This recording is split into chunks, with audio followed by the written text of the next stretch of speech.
Всем привет! Меня зовут Наталья, добро пожаловать на мой канал. Презентация линейки под маркой Saint Laurent на неделе моды в Париже – это всегда одно из самых значимых и запоминающихся событий. Вот и сегодня именитый французский бренд готов удивить коллекцией осень-зима 2023-2024, в которой представляет магнетическую элегантность, обновленную маскулинность и возвращение к историческим кодам дома. Приглушенный свет в и так достаточно темном пространстве, роскошные люстры, нависающие над подиумом с ковровым покрытием. Креативный директор Энтони Ваккарелло вместе с организаторами шоу погрузил собравшуюся публику в атмосферу танцевального зала гостиницы «Интерконтиненталь», где модный дом проводил показы с конца 70-х до начала 2000-х. Ведущий дизайнер воспроизвел на фэшн-сцене очень гармоничную, буквально кутюрную историю элегантности, началом которой стала серия эффектных образов, отсылающих нас к эпохе 80-х. Модное действо открывал пиджак мужского кроя с объемными плечами. Да, именно пиджак. Пусть вещь здесь и относится к женскому гардеробу, но слово «жакет» с этой одеждой в маскулинном стиле как-то совершенно не клеится. Хочу отметить, друзья, что широкие плечи не являются чем-то новым для Saint Laurent. Последние несколько сезонов Ваккарелло постоянно подталкивает наше внимание к этому элементу. С помощью объемного верха он строит женский силуэт перевернутый треугольник, где в качестве низа рекомендуют юбку-карандаш с разрезом и длиной до колена, либо трикотажные леггинсы.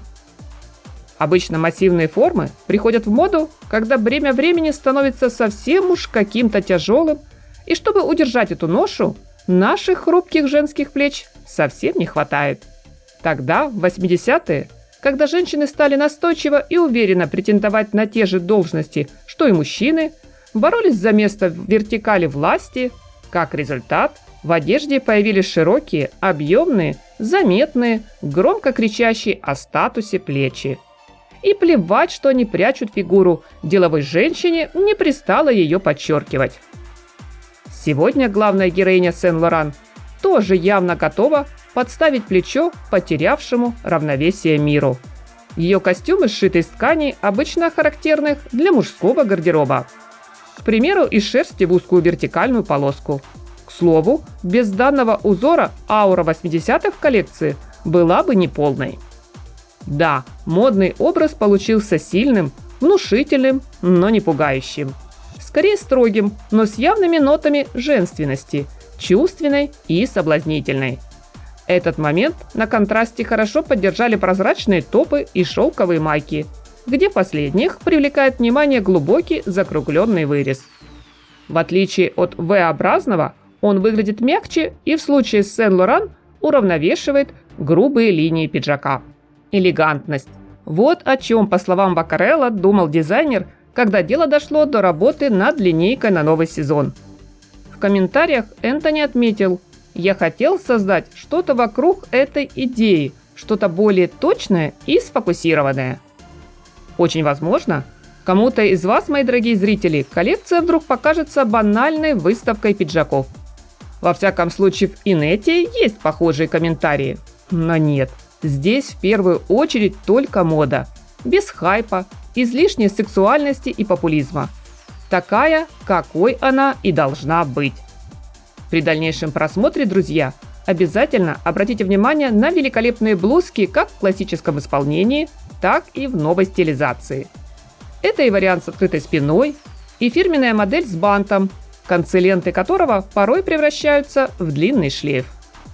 Знаковым элементом в модных ансамблях стал палантин.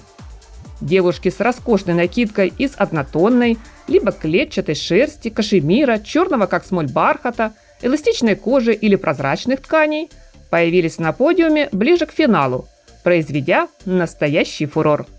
Стилизовать данный предмет гардероба дизайнер рекомендует, уложив палантин на плечи мягкими складками и закрепив массивным позолоченным кольцом. Что еще привлекает в линейке Saint Laurent? Это одежда из кожи, крой и фактура которой вновь возвращают нас в эпоху 80-х. где неизменными спутниками стильного образа были солнцезащитные очки-авиаторы, серьги-кольца, широкие металлические браслеты, акцентный ремень на талии, кожаные перчатки. В модной обуви главная ставка сделана на остроносые туфли-стенбеки на тонком высоком каблуке. Бренд всегда славился идеальными черными образами. Сегодня дизайнер разбавил палитру синим, серым, молочным, шоколадным, рыжим и красным, отдавая в узорах предпочтение полоски и клетки. Смотрим, удивляемся, обсуждаем. Не забываем поставить лайк и поделиться видео с друзьями. С интересом жду ваши комментарии. Всем красоты и совершенства, безоблачного синего неба и яркого солнечного настроения.